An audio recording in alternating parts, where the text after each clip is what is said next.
Hi viewers, welcome to Just Cook. மிளகு இறால் எப்படி பண்ணுறதுன்னு பார்க்கலாம்.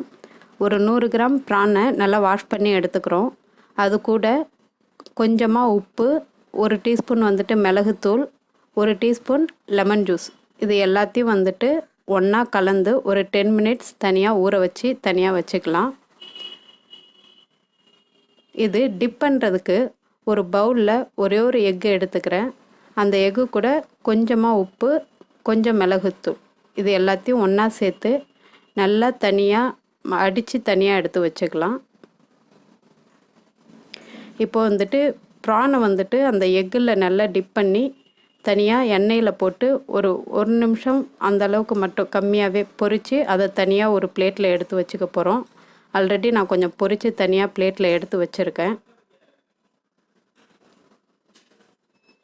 இப்போது எல்லா ப்ரானையும் எக்கில் வந்துட்டு டிப் பண்ணி எண்ணெயில் பொரித்து தனியாக எடுத்து வச்சுக்கிறோம். இதை தனியாக இப்போ எடுத்து வச்சுக்கிட்டு இதை வந்துட்டு எப்படி மசாலாவில் போட்டு வதக்கலான்னு பார்க்கலாம். ஒரு கடாயில் அந்த எண்ணெய் யூஸ் பண்ணியிருக்கோம் இல்லையா, அதே எண்ணெயை சூடு பண்ணிக்கிட்டு ஒரு 2 பச்சை மிளகாய், 1 வெங்காயம், இது எல்லாத்தையும் ஒன்றா சேர்த்து நல்லா வதக்கிக்கலாம். வெங்காயம் நல்லா வதங்கிட்டோம். வெங்காயம் நல்லா இப்போ நல்லா வதங்கிருச்சு. வதங்கினதும் ஒரே ஒரு தக்காளி, ஒரு சின்ன சைஸ் தக்காளி சேர்த்துக்கிறேன். இதில்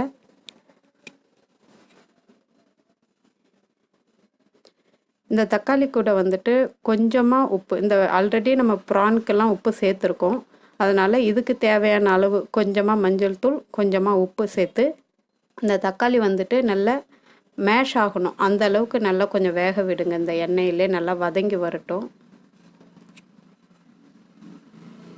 இப்போ பார்த்திங்கன்னா தெரியும், நல்லா வெங்காயம் தக்காளி எல்லாமே நல்லா வதங்கி நல்லா மேஷ் ஆகி வந்துருச்சு.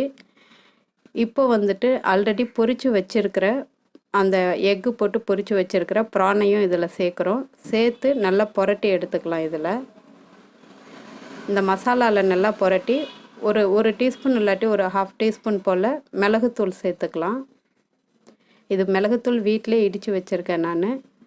இதையும் சேர்த்து ஒரு 2 நிமிஷம் குக் பண்ணிங்கன்னா போதும். 2 நிமிஷம் குக் பண்ணிவிட்டு கொத்தமல்லி தழை கட் பண்ணி அதில் சேர்த்து பரிமாறலாம். அவ்வளோதான், ரெடி ஆகிடுச்சு. ரொம்ப சிம்பிளான, ரொம்ப ஈஸியான, டேஸ்டியான, முட்டை யூஸ் பண்ணி மிளகும் மட்டும் யூஸ் பண்ணி ப்ரான் ஈஸியாக தயாராகிடுச்சு. இதை உங்கள் வீட்லேயும் ட்ரை பண்ணி பாருங்கள். இந்த டிஷ் உங்களுக்கு பிடிச்சிருந்ததுன்னா லைக் பண்ணுங்கள், ஷேர் பண்ணுங்கள், கமெண்ட் பண்ணுங்கள். தேங்க்யூ ஃபார் வாட்சிங். மறக்காமல் இந்த சேனலை சப்ஸ்கிரைப் பண்ணுங்கள்.